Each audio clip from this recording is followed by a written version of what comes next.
Hey, what's up? Welcome to a new episode of Movie Schmovie. This is episode number 429. My name's Steve. I'm one of the co-hosts of the show, and as always, I'm joined by Ron. And if you two ever start fighting in front of me again, I'll kill you both.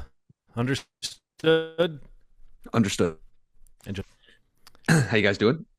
do you guys even know which character that was? It's from your pick, Steve. Yeah, I'm trying to remember which guy that was. I think his name is Sergeant Shin. Yes. Yeah, I was Yes. going to say the actor. I looked him up as Song Jae-ho. Yeah. Yeah. Type that frisbee a chair at you if you get out of line. He loves him, but it's a tough love, Ronald. Yeah. He loves his detectives, though. Sometimes you need that. Yeah. But most times you do not in 2024. Let's be gentle with one That's another. very true. Let's hold that space. Especially now. Yeah, I We're know. all in This kind of is a a tender special moment time. Yeah. as a country. Yeah. Because sometimes you get really shitty candy when you go trick-or-treating. Yes, that's what I meant. That's what I meant. obviously, yeah. There's nothing else you could possibly mean. Nothing else on my mind at all. Mm. It's will I get crackle or will I get special dark? Ooh. Yeah. These are the things, you look for that house with the full-size bars. Yeah. Jackpot, baby. You can see you guys. We're going to get into the required viewing here in a hot second, but I think the rest of this episode, beyond some physical conversations that Ronald will get into in a bit, we're going to just, I guess, talk about whatever else we've seen. We saw The Substance, all of us, which at the time this episode comes out will be available on streaming. Yeah. Movie. On Movie, yeah, exclusively. Yeah. That's who acquired that film and Really handled cool. distribution for it. So it's kind of cool. So we'll talk about that and maybe a couple other things that we've seen in general, TV, movies. But yeah, let's just kind of jump into my pick for this week's required viewing was 2003's Memories of Murder. Again, like I mentioned last week, I felt like this movie kind of popped up every once and again here and there. For me personally, even before Parasite came out, but then once Parasite hit, and Bong and the movie kind of stormed the Oscars that year. It was just something, it's like everywhere you looked, it's like, oh, if you haven't seen Memories of Murder, you got to see this. And, every article about Parasite kind of mentioned it. And in again, like in frames of reference, anything you're talking about, lists of serial killers, true crimes, procedural dramas, things like that in the last, 10, 15 years, lists I've seen, it's always on the list, especially if it comes from a place that understands how to read subtitles. It's usually included. But yeah, so this was a good opportunity for me to get us all on board to watch, and none of us had seen it. I think we've all been aware of what it was. But what you guys think of Memories of Murder? I guess, Ronald, you want to jump? I mean, yeah, man, I'm a pretty big Bong Joon-ho fan, Okja, the host near Snowpiercer, Parasite, all those. I keep hearing that I need to see 2009's Mother, but never seen it. But I think what I've noticed about Bong is he just really good at creating atmosphere and interpersonal relationships and conflicts being created really quickly. And subverting expectations. I think that's one of the cool things that I noticed about this. Now, one thing I will say, it's a little on the longer side. This investigation takes quite a while, but it has a lot of twists and turns. And, I kind of love the idea of something I say a lot, and it's no offense to anybody, but, police officers, doctors are just doing jobs. And sometimes you realize that people get a little restless and bored of what they're doing. And sometimes it can be procedural. It can be just like, it's like, hey, walk in, take advice. It looks, smells, and feels like something that's familiar. So that's what it is. And, it kind of attacks that idea of a grizzled vet being challenged by this young guy that comes from Seoul as questioning everything this cop's doing. But you realize like a country detective meets city detective. It could be a much more predictable kind of buddy cop movie, but you're right, it's not. And I love that clash. Like And I forget. I always forget because it sneaks up on me. As funny as his movies can be, Bong Joon-ho really knows how to get as sad as humanly possible and really attack some of those like visceral feelings when people get hurt or are in danger or, it's just, yeah, there's always one innocent person that gets beat up for no reason. It always happens in every movie. It bothers me so bad. But yeah, it just, I cared about it. I guess that's what I mean. I cared about all the characters. It's one of the better atmospheric movies that I've seen. Like I really got so nervous whenever you see a woman go out in the rain once that song is played. It's like it's just this atmosphere that he creates that I was just really down for. You could kind of feel the textures. Like I felt like I was there with them. I don't know if I feel like that in every movie. I also felt like that in Parasite. When they're like in the like the house and it feels dirty and it just you feel all of it. And I'm just very happy to have seen it. I'm glad you suggested it. I thought it was incredible. Thought the acting was great. I really enjoyed it. Very good. Yeah. John? I would second a lot of what Ronald said. I think that when you say subvert expectations, Ronald, it's an interesting thing because I made a note about that, and I was like trying to think of how to phrase it. But when you think about subverting expectations, it's like to be a smart filmmaker who's using that method of storytelling. Yeah. You have to know what expectations you're setting up, and you have to know what you're subverting. You have to have a step ahead of the audience kind of thinking, or a couple steps ahead.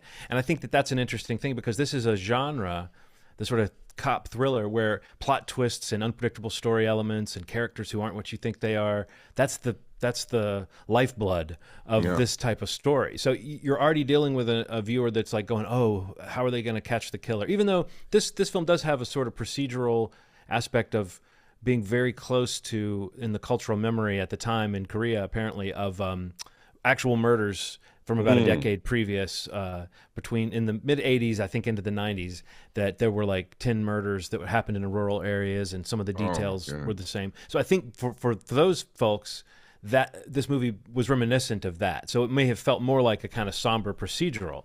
And it does have that element, but it's also got the clues and the detectives and what kind of killer is it, and are we really seeing the killer, or do we know what we think we know? And instantly the movie starts, like you said, turning those things 1 degree different from where you're expecting a twist, but you don't get the twist you think you're going to get. Right from the start. What's his name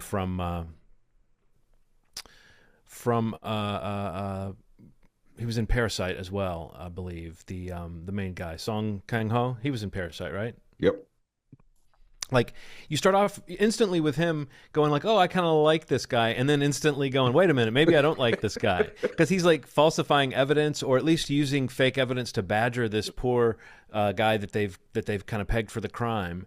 And very quickly, I don't know, just the way like you said, these things are established so quickly, and then they're turned on their head so quickly. And so, but within a half hour, you can tell just based on the rhythms of this, you're not watching the usual thriller, but it still is firing on those pistons. It's still going like, well, but we're going to keep the thriller elements going in as much as you can have a stalking scene in the middle of the movie that is really well done and scary. That scene with the woman walking near I think it's like a mine or a factory or whatever, processing plant or something, and she's walking on like a little path through the field, and she's being stalked, and then she breaks into a run, and I don't know, there's just so many things going on that are showing that mastery of the genre stuff, but also showing that the real interest is in, the atmosphere and the textures. The way he lingers on a scene, there's a few times where he just lets you feel there's like a shot of two people sitting there, and you'll get to see a little bit more of their environment, and there'll be so much detail. And it's the photography, I think, that's amazing in this movie, as well as the acting, that brings that stuff to life, because it really does feel both sort of heightened and sort of immersive and believable in that way. So I think, in terms of that, I kind of knew it would be good, but I was still continually surprised by it. And I also think of the things that are sort of that I thought at first, oh, this is a little goofy, I'm ahead of this, you know. I found out later, oh, that was intentional. That was there to make you feel like you knew what kind of story you were getting. And in the end, it's got this bleak, meditative kind of ending that's all about the nature of ambiguity and how you'll never know. And it reminded me of how at the ending of The Pledge, Yeah. Jack Nicholson's character is in a situation where it's after the fact. It's like an epilogue, and you're seeing that like he will never know what happened. And in that movie, we have a little bit of a privilege of maybe thinking we know what happened, but the character who was after this all along will never really know. And this movie has that. I mean, it's a sad, weird, meditative ending where he's stopping by where they found the body, and the little girl talks to him and gives him this information that just makes him realize, like, if he didn't already realize, we may not have caught the guy. We'll never know. Like there's just not enough information. And when he asked, what did the man look like? And she said he was kind of ordinary looking or whatever. It's just sort of, I don't know. It's like, there's something super sad about that. And it's a scene happening in broad daylight between a man and a nice little girl on a little country road. You know, it's not a creepy, it's not using the usual tools of being creepy. It's just, this guy lives his life in the aftermath of this awful thing that happened. And, I think it's also very interesting that the character we stay with at the end is the guy who you thought earlier might be the one that would be like, this guy's a loose cannon. Yeah. But he's the one who later has a family and has kind of moved on. And we don't really know what became of the more serious-minded detective who seemed more honest, but also seemed more dark and intense. So, I really enjoyed it. I mean, I think like you said, Steve, I would have eventually watched this just because it came up. Yeah, and it was on my radar, but I was glad to finally have the nudge. And Bong Joon-ho just knows how to make a good-looking, interesting movie. It makes me realize that I haven't really scratched the surface of all the stuff he's done. I don't think, although I love The Host and I love Parasite, and I guess now I'll say I love this. Yeah, I feel like the things you guys have mentioned is everything that I mean, the atmosphere definitely stands out, and I mean, the things that really kind of jumped to me, and this was very clear in any of the films that you guys have mentioned of his, specifically Parasite, like the little details of the characters, because this is kind of doing what a lot of these movies, I guess you could compare it to Seven. A lot of people say that comparison in Zodiac, in the sense that you do spend a lot of the time with the movie not only solving this mystery and chasing the serial killer, but like it's really about the characters that are doing that. And their interrelationships with one another, with with the crime, with the the mystery of it all. But that approach to it is not something that he has. He's not the only one doing that. But the way that he approaches that, by having those details, like the character you mentioned, like little details, like the guy wrapping cloth around his foot before he like drop kicks somebody during interrogations. To not like when he's like beating them up, so that he doesn't like leave a scar of his boot on it. Like crazy little details like that are so thoughtful and thought out that it really kind of paints that character, with something so strong and vivid with only a few scenes in the movie. You know what I mean? Yeah. And that kind of sets you on a path of wanting to know, to better understand them. You have an idea, and that's kind of where you subvert that stuff where we end up in the movie, and which character goes left when you thought they'd go right, or things of that nature, because you start to be curious, to become curious. And, when those kind of paths divert a little bit from your guessing, or, where you think the movie might be going, and there's a lot, there's a handful of twists in this movie that are pretty exciting. And I don't know, man, I just love the pacing of it. It's like so bleak and so moody. And yeah, like you guys have kind of hit a lot of the feelings I had, but it definitely settles into those that like, that hierarchy of these kinds of movies for me as being like pretty amazing. And the characters are great. It looks beautiful. The way the movie starts, with the detective and the kid, and just the way they approach the scene that he's at and what he's helping the kid with. It's like there's so many minor decisions that are so high quality for the characters in the movie, which is really why this movie works so well. Yeah, there's some great like scenes, like sequences that are kind of disturbing or kind of off-putting a little bit, but nothing like consistently or continually shocking or unsettling. But I think that allows for those scenes, when they do occur, to feel more like that, because it's not something you're being hit over the head with, or the movie's not relying on that, and I feel like that's such a mark of a really great filmmaker, the way to avoid some of the trappings that some of these movies kind of settle into. But by lulling you into thinking you're watching that kind of movie, and that it's like kind of popcorn entertainment, I feel like that's something Bong Joon-ho does. Like he knows how to tap that thing where you're like, even the host is a much more unconventional storyline than what you would think, but it delivers the monster movie that you think you might be getting. But it's much more about the sort of family relationship. So, and also just like, and again, this is not unique to this, but the way it goes about kind of showcasing or talking about, the police interrogations and how they're wrong, and how they, lead to incorrect information, to how they don't know how to secure a crime scene, to collecting evidence wrong, or not having enough staff to do it all. Like these little details that like ultimately, contribute to some of that ambiguity that the movie ends with. And also just like all of these situations that we see in movies like this, it's not unique, but the way that they kind of present it with these exciting and, interesting characters make those things really kind of pop for me, and you see it happening. You're like, man, are you kidding me? Like you have that kind of reaction to a scene like that. And you realize, oh man, this is going to send them down a path that's the wrong path. Yeah.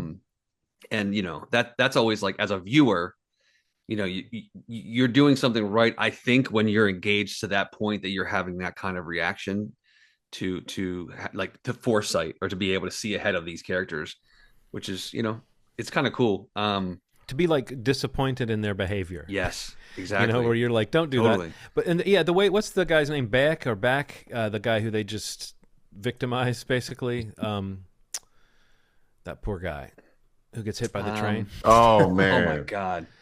I mean, his story is so sad, because he does say some pretty outlandish things, and he's got a wild streak to him. But he's played with the kind of innocence, and I feel like in a lot of movies that character could be seen almost as a trope that's a little bit offensive. But to me, it felt like it really was like the humanity of that character was such a clear thing, that it was so terrible. I mean, we talk about these things they're doing that are like pushing the line. Like I think that like we're crossing the line. I think that, like out and out corruption and like torture of suspects and stuff. It's pretty awful. But what's weird, Steve, is kind of what you were saying. That's interesting is the movie does frame it pretty instantly as like, and Ronald, you were getting at this too. These are like overworked people who may be underqualified or prepared, who are trying to do their job. Like there is, even though they're doing awful stuff. And again, I'm not saying, I'm not apologizing for police brutality in the movie, but the movie is not propaganda. It's making you think about all this, and it's saying it's like this is a 2003 movie, so it's like it's right ahead of that swell of like anti-hero stories that we love so much on prestige television. So it's like it wasn't a huge trope yet, or at least not as overused as it would seem now, to say, oh, these are complicated, flawed kind of assholes. You're not supposed to look up to them. But I also love like even the way the younger detective, Seo, when he's introduced, the way that he's introduced as a character we don't really know who he is. He does seem to be kind of following this woman or talking to this woman. Then the cops jump out of the bushes basically and beat the shit out of him before finding out he's another detective investigating this space. And it's a daytime scene on the road, but it gets you into the procedural side of what they do, with like almost a black comic element tied in with the very serious tone in a lot of ways. I don't know. Yeah, it's like, I mean, it would be strange at this point to think you have to point out that Bong Joon-ho is good at this. But he's pretty good. He makes really interesting. That Mickey 17 looks pretty fun to me. It does. So it looks fun. I was going to ask you guys, I've kind of dropped a couple earlier that it always comes into conversation with, but if I were going to ask you which films are on your Mount Rushmore for, these kinds of serial killer mystery, you can say procedural, whatever you want to say, but that kind of fit in with this film. What are three top of the line movies you'd recommend that kind of fit in this world? I will say it. This is off the top of the dome. I'm just spitting. Do it. Pledge, Do it. Okay. Prisoners. Okay. And Silence of the Lambs. Perfect. Ronald? Silence of the Lambs. This is killers. Oh my God. I just bought Silence of the Lambs. What else? You know, there's a million you're not thinking of that are just great movies. I That know. have a murder mystery element in them, or a thriller element. Those were just Watchmen. okay. Watchmen. I think about that murder scene in the beginning, like it is burned into my brain. Like just how intricate it was and the TV plan and kicking a person. Like, how much force do you need to kick a person out of a window, by the way? It's just an insane thing to think about. Plus a big dude. Plus a big dude that's like double your size. That's crazy. Watchmen. So Silence of the Lambs, Watchmen, and one more. Yeah. No pressure. Whatever comes to mind. Why can't I think of anything with a killer in You blocked it out. it? Dog Bites Man. That's a weird one. No, Okay. that's a good one though. That's a good one. Man Bites Dog or Man Bites Dog. Man Bites Think Dog. it's dog, yeah. I think Man Bites Dog because the old line is "Dog bites man." That's not a story, but Yeah. Man Bites Dog. That's a story. Now you got a scope. Yeah, I think it is like a newspaper man. It's like an adage, adage. What is that? How do you say that word? ADAGE. A dodge. Dodge, I think. Dodge. Yeah. Truism. I said 2 of my 3. I said Seven and Zodiac. Mhm. But the third one I'd mention is one of my, honestly, all these movies are probably in my top films of all time, but LA Confidential Oh, also okay. Yeah. is it gives me this similar vibes to this with the characters, specifically with the characters, like these cops and the different strings of life that they're currently on and coming from and going towards. And I love that intersection of like specifically the Russell Crowe, Guy Pearce characters, the young, bright-eyed, bushy-tailed detective and the kind of weathered muscle detective. That's just like explosive. Like they're amazing. That's one of my favorite movies ever. And some of the relationships between these detectives kind of reminded me of that clashing of the approaches and just where they come from is really cool. Man, There's some other recommendations if you watched along with this. You haven't seen any of those other films, but I mean, those are all great picks. Another one that someone mentioned at one of the videos I was watching, which was I didn't forget about this movie, but the connection or the comparison was pretty good. Was Nolan's Insomnia. Oh yeah. Which definitely I feel has that's that an underrated atmosphere. movie. It is. I know some people that really disliked that, and I thought it was strange because I found it incredible. And it's similar to the way that Memories of Murder and The Pledge. It's like it's got that haunting thing going for it. Yes.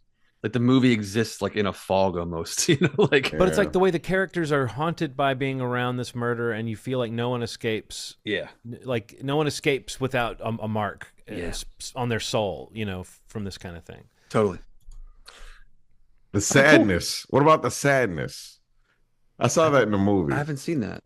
It's one of it's one of those small town, everybody dies sort of. The sadness? I think it's called The Sadness. And it's about a killer in a town. And I'll throw one more out there. Since Ronald had Silence of the Lambs, I might just say, just to keep things diversified, I'm going to throw The Talented Mr. Ripley out there. The OG Talented Mr. Ripley. It's a good one. Sadness is coming back as a zombie horror movie. What? That's not right? No. It's from. We'll have to dig into this later. But I'm liking what you're saying. We've got to find the movie. That's all. All right, man. So where are we at? You got to pick, Ronald. Where are we going with you? Oh no, it's my turn. Oh, John. Sorry, I said that in the pre-episode. I don't know. It goes alphabetically. It's a handy way to think of it. So yeah, I had a lot of choices, and there was one that I was going to put on just because it was related to a discussion we were having recently about all the Halloween movies, and we were talking about David Gordon Green getting taken off of the Exorcist franchise and Mike Flanagan going on. And I actually was a year or two ago, a guy invited me to go on his podcast to talk about The Exorcist 2, The Heretic. Heretic, yeah. And I was like, oh, cool. But that never happened. And so I was like, I'm going to make Ronald and Steve watch that. But then as we got closer to this, I read up on it. And it's rumored to be one of the worst movies ever made. And based on the week we are in our lives, I don't know if I want to watch the worst movie ever made right now. So I will spring The Heretic on you guys at some point in the future, or Exorcist 2, The Heretic, on you at some point in the future. But I thought it would be fun to go for a more reliably entertaining movie, a brisk 90-minute film about a giant blob, you might say, that devours people. And so, of course, I'm talking about the 1988 remake of The Blob, directed by Chuck Russell. Starring Kevin Dillon. It's an attempt to make a star out of Kevin Dillon. Shawnee Smith, yes. Yeah. And it's also relevant, I'll just say this as a little tease, that it's also relevant to the conversation people were having after Terrifier 3 opened up this whole discussion of whether kids should be killed brutally in films. And people were saying it's, crosses the line to show a kid getting killed. And I think anyone who's seen Chuck Russell's The Blob instantly thought, well, that's been going on for a long time. Terrifier's not the first movie to brutally kill a kid. So yeah, but I think this is just a movie that I have not rewatched in probably decades. But at the time, it was at the height of my kind of like being into the Fangoria side of it all, the effects, and I do feel like the deaths in this are like, you're not just seeing people get consumed by a blob, you're seeing them get like painfully dissolved by a blob. So I recall it being a pretty wild movie. So spoiler alert, I love this movie. Oh, good. Okay. I watch this movie at least once a year. Oh, awesome. Like, genuinely. I haven't seen Chuck Russell obviously did Dream Warriors, Nightmare 3. Yeah. And a few years after this, he does The Mask with Jim Carrey. And both this and Dream Warriors were co-written by Frank Darabont as well. Yeah. So that's another element. Cool. No, this is great, man. I almost went to, they have a special thing every year, or maybe it was one of the recent anniversaries for it. They had a special like event where you could like go see the in like a single screen marquee house, and they had a bunch of people from this movie there, and I was like this close to buying tickets to go see it. It was like a whole like a convention, I guess. It was like a convention like around this film, and maybe even around where it was filmed. I can't remember the details of this, but I almost went to it. This was in the last like 6 years. But yeah, this is great, man. I love this movie so much. Can't wait to watch it again. Okay. Cool. Steve, the movie I was thinking of is called The Wailing. Oh, The Wailing. The Wailing. Wailing. I know that one. I haven't saw that in the movies with Aaron. Did I see that one? That was I don't know. I know the one. I definitely know who you're talking. The Sadness is also a very good movie, but that is a zombie movie. You're right, but it kind of watched them around the same time. That's why I feel like I remember you talking about The Wailing on the podcast. Did that make your list that year? I think it did. Yeah, I feel like someone talked about it on a serious murder mystery. It's okay. I got it on the list now. Okay, cool. All right, cool, man. Well, thanks, John. That's a great pick. I can't wait to watch it. And where did we look at the? Did we look at where what the availability is of the Blob? For those watching, looks like it's Paramount Plus. Yeah, Paramount Plus, Peacock. Really? And Pluto TV? Yeah. Oh. So you got some free options, some paid options? Yeah. And if you want to rent it, it's only a couple bucks on all of the standard platforms too. So it's there, man. Let's do this. Find it. Cool. All right, cool. Ronald, you want to get physical? Yes. Let's get physical. Not come Ron and get physical. There you go. Not made by Steven Spielberg, but I consider it a Steven Spielberg under the umbrella. Oh, I think I know. I saw the flash. I know that poster. That's a great poster. The problem is with these movies, sometimes American companies just don't release them. So leave it up to Australia and Imprint Films to put out Batteries Not Included. Batteries Not Included.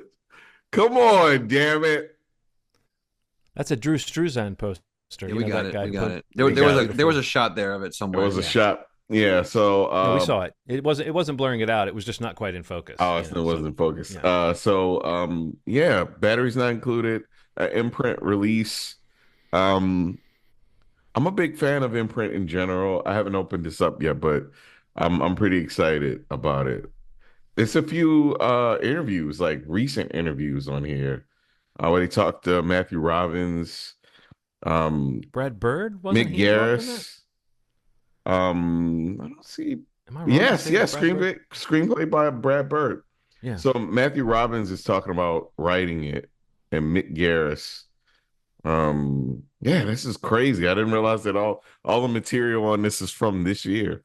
So I think it was going to be an episode of Amazing Stories, the Steven Spielberg anthology show, and then got like picked up to be promoted. So. Like Steven Spielberg thought it had juice, and it may have even been like from a story by him. Is that right? Is it like story by Steven Spielberg or something? I feel like it's one of those that came out of that era when he was kind of producing. It's like presented by Steven Spielberg or story produced by Steven Mick Spielberg. Garris. Yeah. Okay.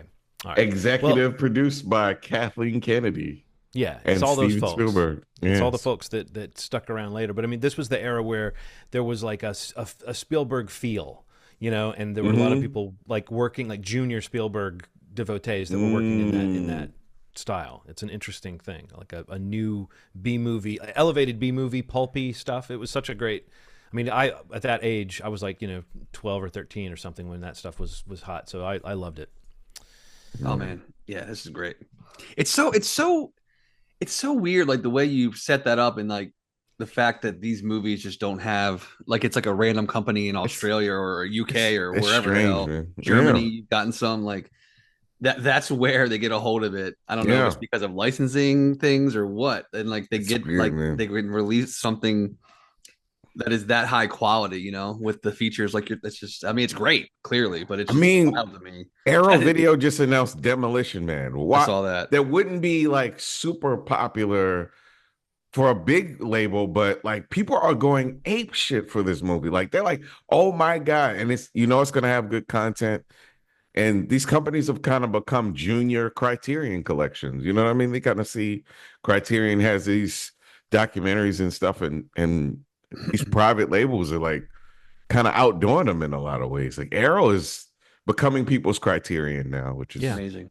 Well, I mean, because they do sometimes movies, it's a little bit more open what kind of movies they can do in a way.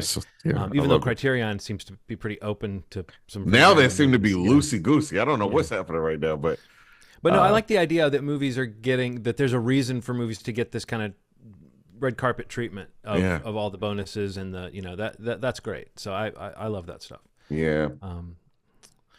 Do you have something else physical, Ronald? No, I think that's it. Okay, well, I'm going to rattle off a few quick things just because I don't know if I've mentioned this on the show. I know I posted online about it, but I've just some books that are film related or vaguely in that zone or Halloween related. The book I Spit on Your Celluloid. Have I mentioned this on the show? No, that's a cool name. It's the history of women directing horror movies by Heidi Honeycutt. Wow. And it goes back. Cool. It's like super, full of like illustrations and posters and stills. And it goes back. I've just started dipping into it. It starts in like 18. There's a movie called The Cabbage Fairy that may have been produced in 1896 by a female director. And if so, it was the first narrative film produced that they have on record, but some people think it may have been produced a few years later, which means it wouldn't have been the first. But either way, it goes back that far to an early silent film, Wow. And it goes through, recent movies. Like the image on the cover is taken from The Love Witch, the Anna Biller film from just a few years back. So I don't know. It's a very dense survey. So I don't know how quickly I can read a book like that might just be a lot of like vignettes about different movies and different directors. But I don't know. Maybe it will have more of a narrative. But just in terms of a resource and a thumb through it book and go to the index and look things up, it's already been a great book to have around. So yeah, I Spit on Your Celluloid. Heidi Honeycutt is the author. I also have this has been out for a while, but I've been wanting to dig into it. Out There Screaming, the anthology of it's Black horror authors. It's edited by Jordan Peele.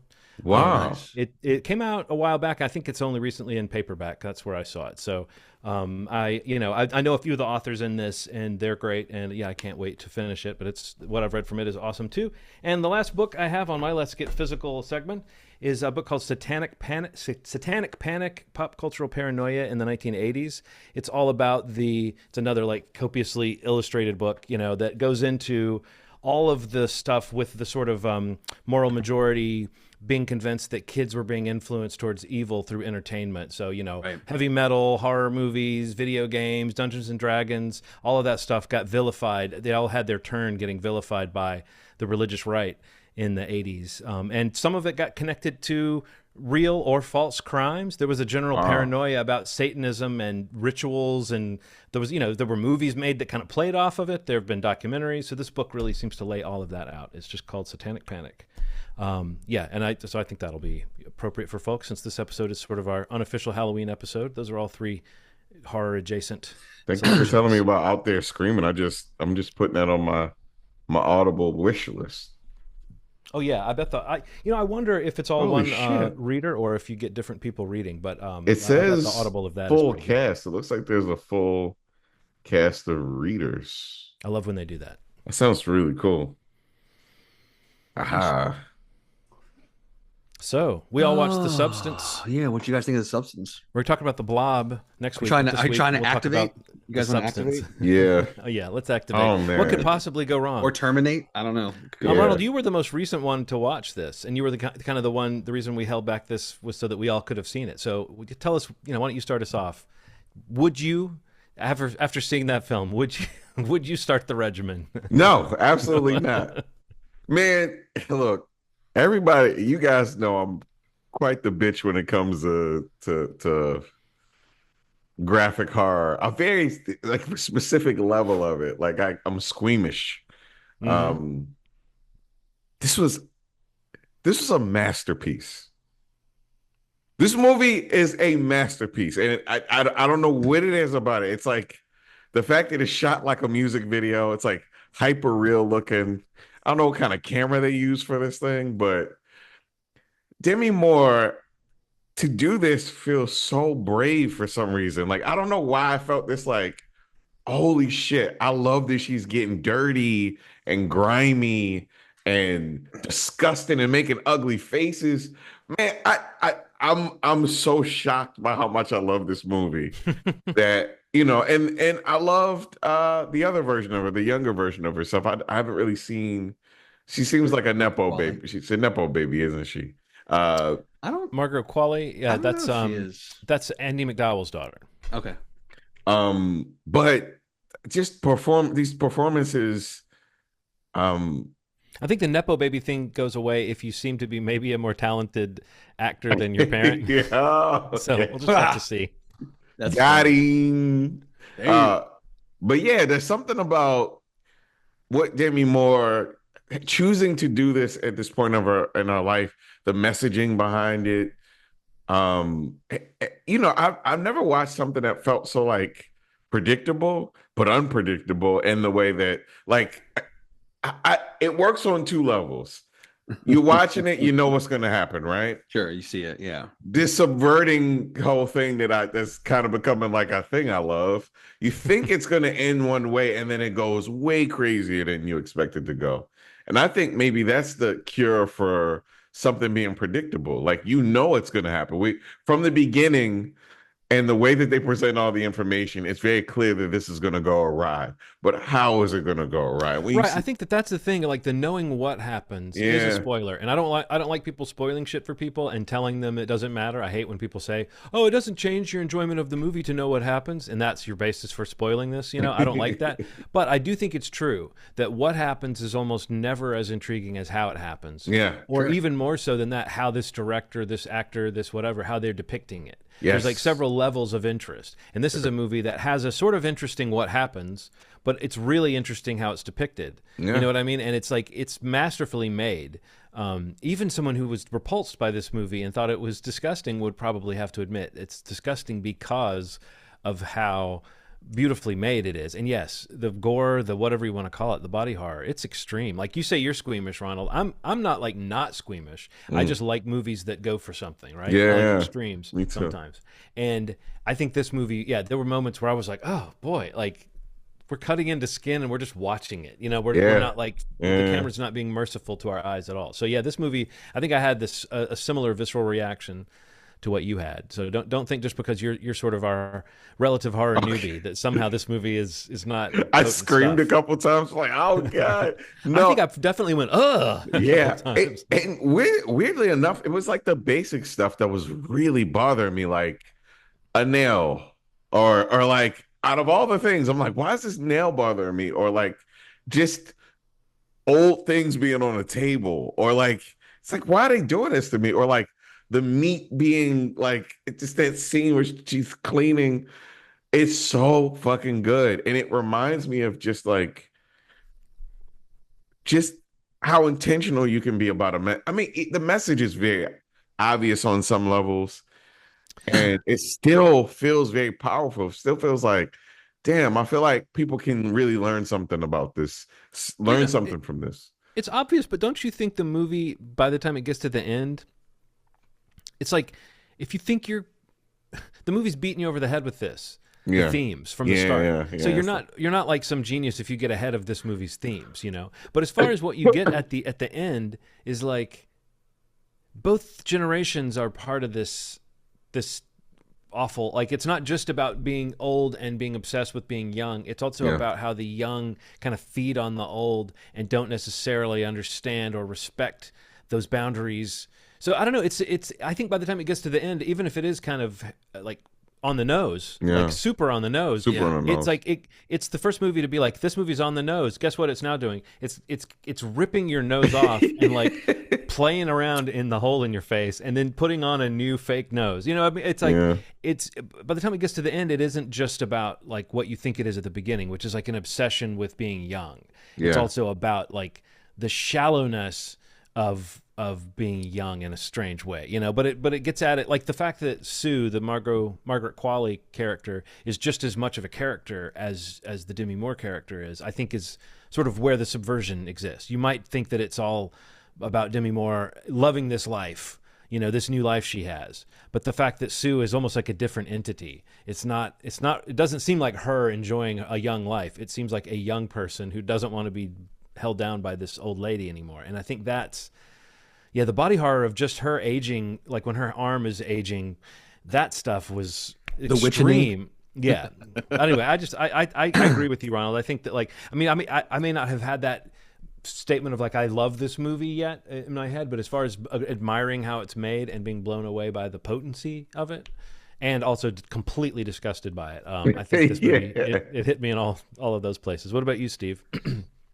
Yeah, I mean, I agree with everything you're saying. I thought it was incredible. Love Demi Moore. Both of them are just incredible in it. Dennis Quaid, I think, is even really good in it. I mean, he's so good.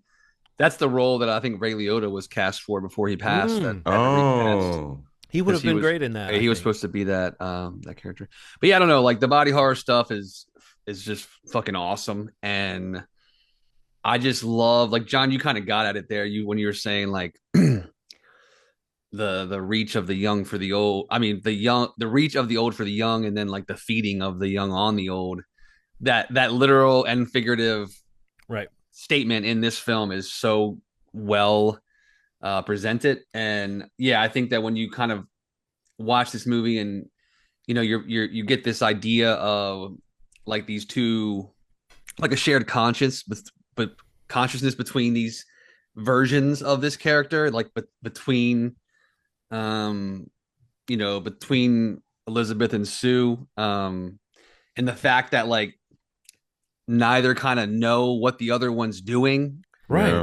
When they're in their time and they're in their 7 days, but they begin to pick up on what they're doing. Like when Sue sees, junk food and, shit all over the apartment and just like complete waste laid to this, place that she now also lives in.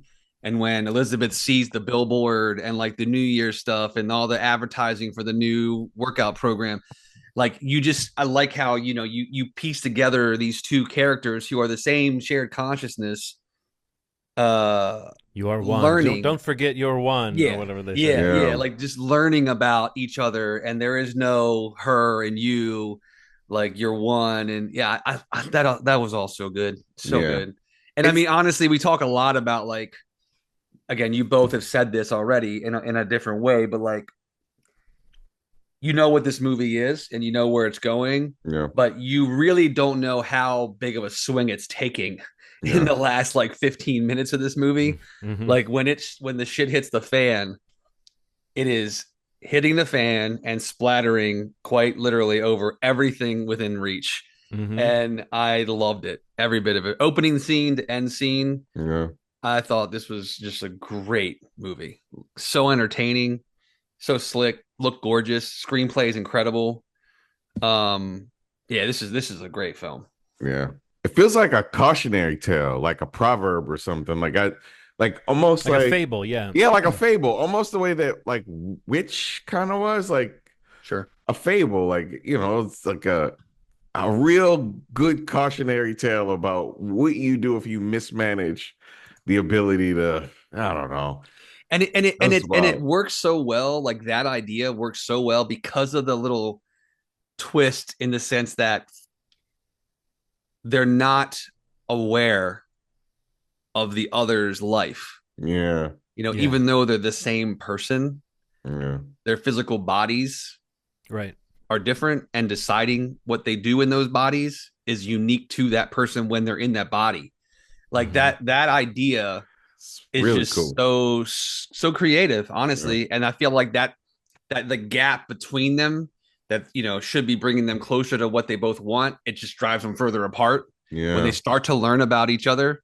And especially the control that the younger Sue has over Elizabeth in terms of fucking building a room to hold her in, to keep the body in instead of the bathroom, and how she decides to stay longer than she should. I mean, those things just are so they're just like dripped out so perfectly in the movie. They're dripped out. They're oozed out. Literally. No, I was just picturing that little aperture in her back that gets more and more like sore and like just gets so infected, sore and yellow, and it kind of feels like. But she's continuing to inject that shit. That's the part that's crazy, where she's looking at that, going like, "Okay, that's the best I can do." Whatever. And then the texture of the liquid change.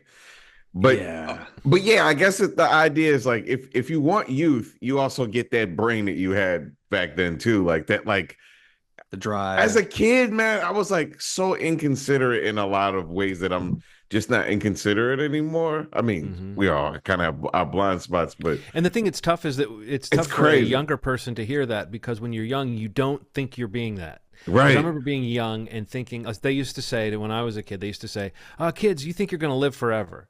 And I was like, that's fucking stupid, old man. No one thinks that. I don't know anyone my age who thinks that. But now that I'm an older man, I think back and it's like, yeah, I kind of did think I was going to live forever. Like, I know what they meant. Like, that was a shorthand for what was going on. But like, when you're a kid, no one wants to hear you're being rude, you're being inconsiderate. It just sounds like the stupidest thing to worry about. Like, get over it, Not that I was just like that guy, but I know what you mean, Ronald. Like, you're not aware of like the way that, if you're having your issues as a teen, like anyone in the vicinity is fully aware of what's going on.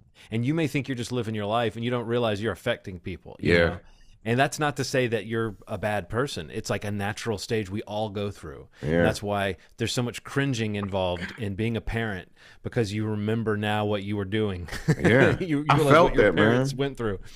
I really did. Like, that choice, like, if you're like, hey, you can stay young for longer, you just gotta fuck up the old version of yourself. Right, you got to take this away from old you. Right, sure, that's crazy. Sure, fuck that person. It's like, especially younger. Oh God, man.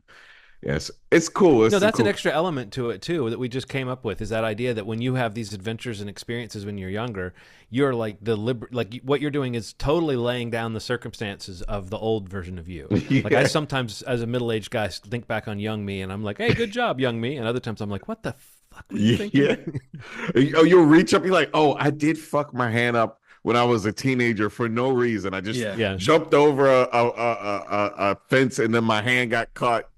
I could have walked around. It's just, Crazy. I wonder if in the movie Elizabeth is like if she's setting herself up for a fall, it's by virtue of trying to keep things perfect. You know what I mean? Yeah. Like if she could just escape this need to be the same person she's been all along, she probably could be a successful actress. In the world of the movie, she could be an actress doing these middle-aged roles or older roles, but she doesn't want that. And it's not just that she's clinging to youth, but she's clinging to relevance. I mean, there's a lot about women in the entertainment industry and how age is unkind to the way they're perceived, and how it's like there's a lot of stuff going into like Demi Moore throwing herself into this performance this way.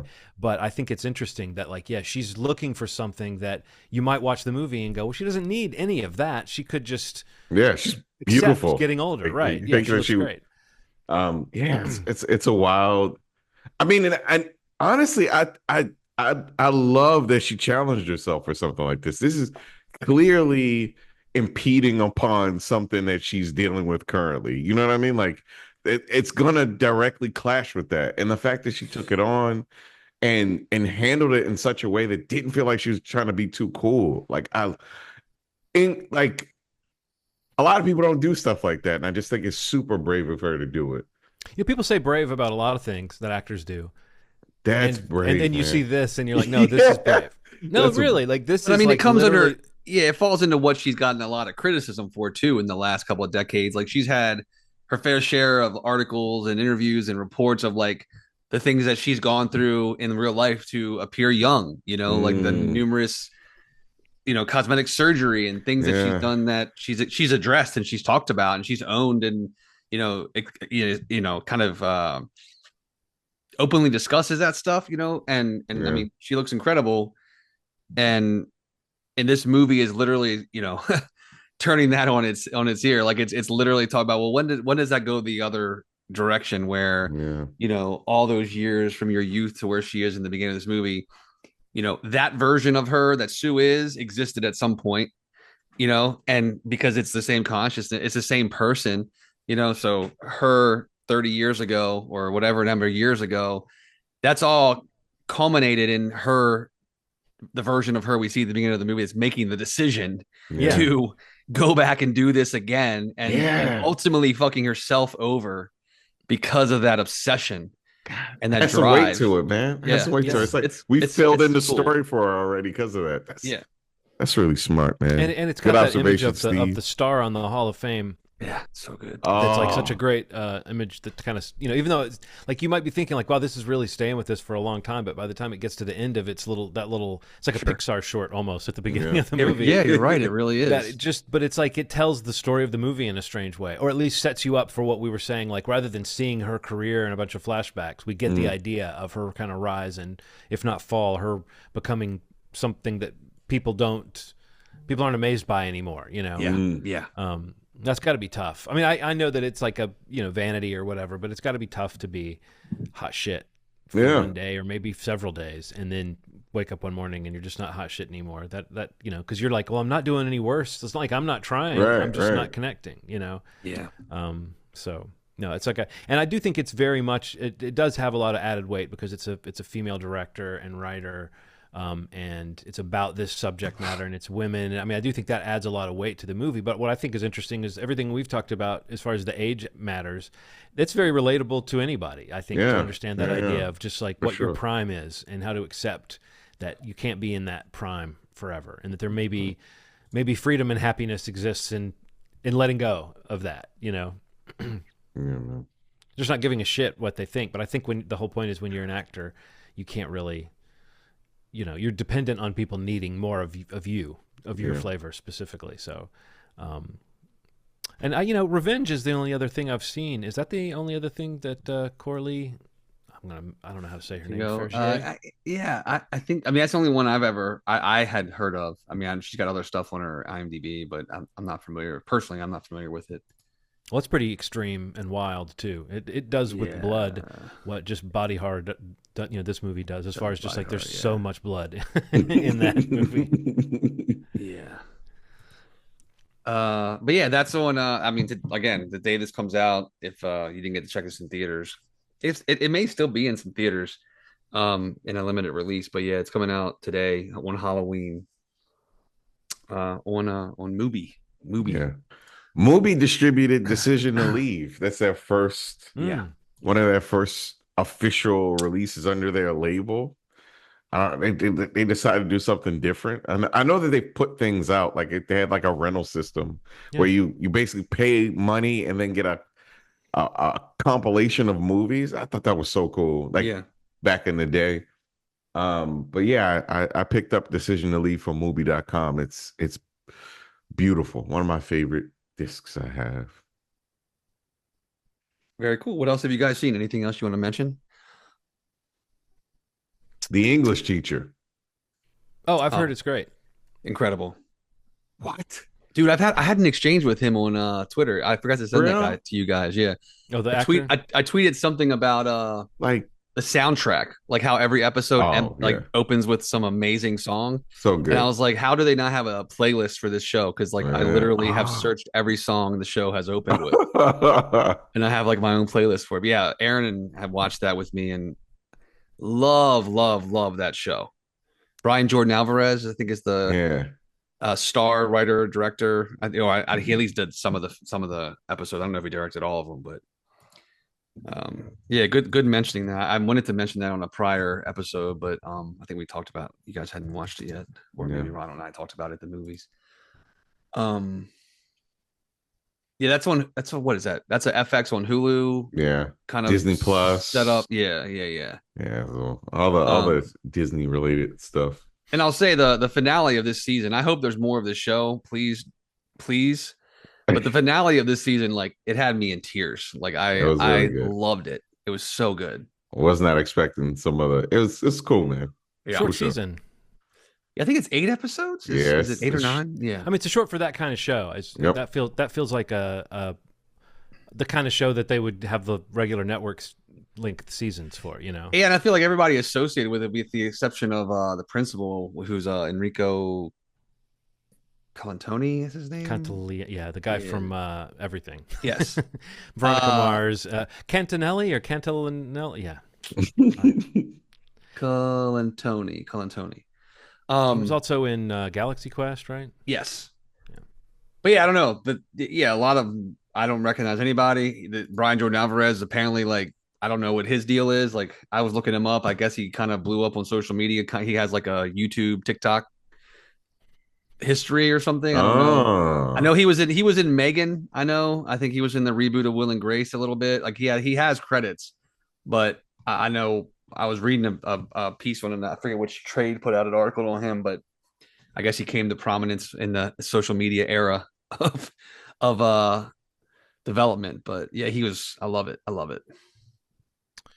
Well, we've talked about how we're going to do a segment on the Penguin in the future. Maybe when the season is up, Ronald and I are going to do it, since there's no telling when Steve will get around to watching it, because he's part of a marriage pledge to wait and watch the Batman and that with his wife. And that's like, you guys have young kids. That's 11 hours of stuff. That'll be a while before you can commit to that. So we'll talk about the Penguin in a couple of weeks. But there's another show that's been on Max that's been running around the same time as the Penguin. That is, I've been enjoying it. It's taken a while. It's a comedy. The Franchise. I haven't seen that. I haven't checked it out yet. It basically is lampooning the whole superhero era of Hollywood, and it's got like an HBO a budget, you know, so that they can poke fun at these things with a reasonable facsimile of the sets and costumes and stuff that you might expect to see. So it does give you a little bit of a behind the scenes look. It's farcical and silly. It's a little bit like What If Veep, but you know, working on the MCU. It's not quite as dark, and the characters are a little bit warmer maybe than the world of Veep, and what they're trying to do is a little bit more like there might be, I could see how the show can give us a little bit of hopefulness for these characters at times, but it's just a funny everybody is a flawed weirdo kind of world. And it's got some great comic performers in it, and it just anything like this is trying to exist in that tone where the dialogue is really clever and it's really fast moving, and sometimes this show really hits the nail on the head and it's amazing, and other times you feel the strain of them trying to establish that tone in this venue, but it always, to me, ended up being more amusing than kind of full of itself, which would be the danger of anything that's like about entertainment. It's like it's definitely undercutting any grandeur you might have thought that existed. You know, there's so much funny stuff about just how these actors are standing in front of green screens and saying shit where they don't know. Like Billy Magnuson is incredible as this kind of pompous young hot actor who is playing the lead of this film called Tecto, Eye of the Storm, which is a branch of the Centurios franchise. I mean, and there's just, and Richard E. Grant, you know, and it's great because you got Daniel Bruhl as the director and Richard E. Grant as one of the lead actors, like the respected British actor who's bringing, you know, some kind of like prestige to this movie. He hates it and has such disdain for it. And but the fact that those actors have been in Marvel projects brings a little bit of extra wink and a nod to this. So I don't know. I was expecting it to maybe be even more brutal about the stuff that it's lampooning. It's more creating like a sitcom atmosphere around the set. So you're getting more like character plot lines than you are necessarily like biting industry satire. But that stuff is there. Aya Cash plays a kind of a producer who's caught between the studio and the production. So I don't know. It's just fun. I think that after a few more episodes, it'll be really easy to see where the comic energy of the show is going. But right now, each episode has taken a kind of, like it starts off at the beginning saying day whatever of 117. You know, and you know at the beginning of the show, the movie's supposed to take like a month to shoot or half the time to shoot that we know it takes because each episode starts off and tells you what day of 117 you're doing. So I have a feeling that the arc of the season might be getting to the end of the shoot of this movie. But it's just really cleverly done. And, you know, it's Armando Iannucci behind the scenes. So it's got that imprint of just really smart British style fast dialogue comedy. So I'm digging it. And looking here, I'm realizing Sam Mendes has directed an episode. So, you know, obviously they're bringing in big talent for this thing. Bringing the heat. I also will just say I'm totally caught up on What We Do in the Shadows, which is fun as always. And I also just finished the new season of Only Murders in the Building, which was fun and sweet and great as well. So I got to finish the finale for that one. Good shows are still good. Is my that's subject. That's a good takeaway. That's a good takeaway. The only one I wanted to mention quickly, it's a Netflix one that just came out, Anna Kendrick's directorial debut. This is called Woman of the Hour. Oh yeah, is that a show or a movie? It's a movie. Yeah, it's a movie. Definitely need to see it. I thought it was really good. Based on a true story of a serial killer that almost found his or possibly was stalking or looking for a victim on the dating game. Yeah, based on a true story again. It's told in an interesting kind of non-linear fashion to kind of piece together the trajectory of this, you know, the serial killer's run of terror, I guess. I don't know. Like I didn't know all the details of this story. I'd heard about this, you know, the dating game element of it, but not as much about him and the victims. So the movie spends a nice amount of time, like the dating game thing of it is more of a framing device around, you know, that point in his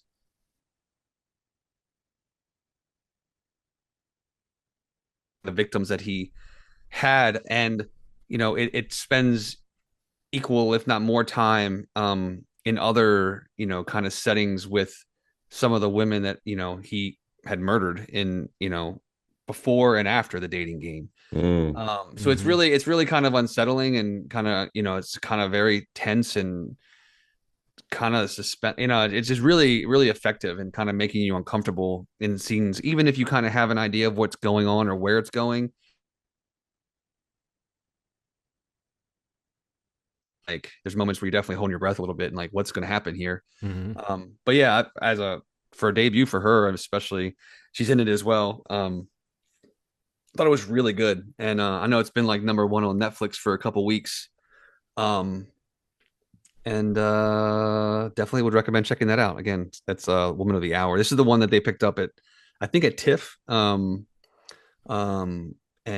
just came out a couple weeks ago. So it's on Netflix. Cool. I think just because it popped up on Netflix, I wasn't sure that it wasn't a limited series. But when I saw that she had directed it, it reminded me of how much I liked the cinematography that Giovanni Ribisi did for Strange Darling. It just made me think about sometimes these young actors that grow up to get into other areas, like you kind of roll your eyes just a tiny bit at the notion of it. You're like, oh, I guess they're doing that now, you know? But then you're like, well, wait a minute. Maybe they just happen to be around they've been around the industry since they were little. They know how this stuff maybe works. They're super fucking talented and they're she's been on a bunch of podcasts this week. I guess they're kind of the second wave of marketing for it. Some really interesting things, like talking about like how they made this movie independently, took it to a festival, barely got into the festival in terms of a deadline that they were up against. And, you know, I think Netflix bought it for like $11 million. And she basically said, like, basically we didn't make money on this movie, or at least, you know, she specifically stating that she didn't make money on this movie from that sale, that like all of the money they made from the purchase, like they donated to like charities for violence against women, a couple different ones that which I thought was really amazing. And, you know, especially when Netflix writes those checks that they write at these festivals, it's kind of more money than some of these movies may have ever made in theaters. Some not the case, but this is definitely a smaller movie. It's 90 minutes maybe, and to hear that, like, you know, they kind of did that, and to take that kind of success and put it into a charity, which this film is speaking to, is a pretty awesome effort and decision on their part, and specifically her. So yeah, another reason just to check it out. Well, all right, cool, guys. Well, that's an episode. Movieschmovie.com is the website. You can subscribe there for any of the podcast platforms that you may prefer to do your podding on. If you want to do the video option, the visual treat that we offer, it's youtube.com/Movie Schmovie Podcast. You can subscribe there. And, you know, if you get there and you're like, I changed my mind, I don't want the visuals, you can also just do audio on YouTube as well. There's a feed These guys there. are too handsome. I can't take three handsome gentlemen at one time. Couldn't one of them have been ugly? I can't turn off a camera because I'm overwhelmed with the beauty here. Yeah, there's plenty of options for you. We got it all covered, guys. So just come along for the ride. Thank you so much for listening. Again, John's pick for next week is The Blob, the Chuck Russell remake, which is, like we said, available in a lot of places. So you should be able to watch along with us, and we'll talk about it next week. Thank you so much for listening. Happy Halloween. And as always, you've made our day. Thanks. Bye.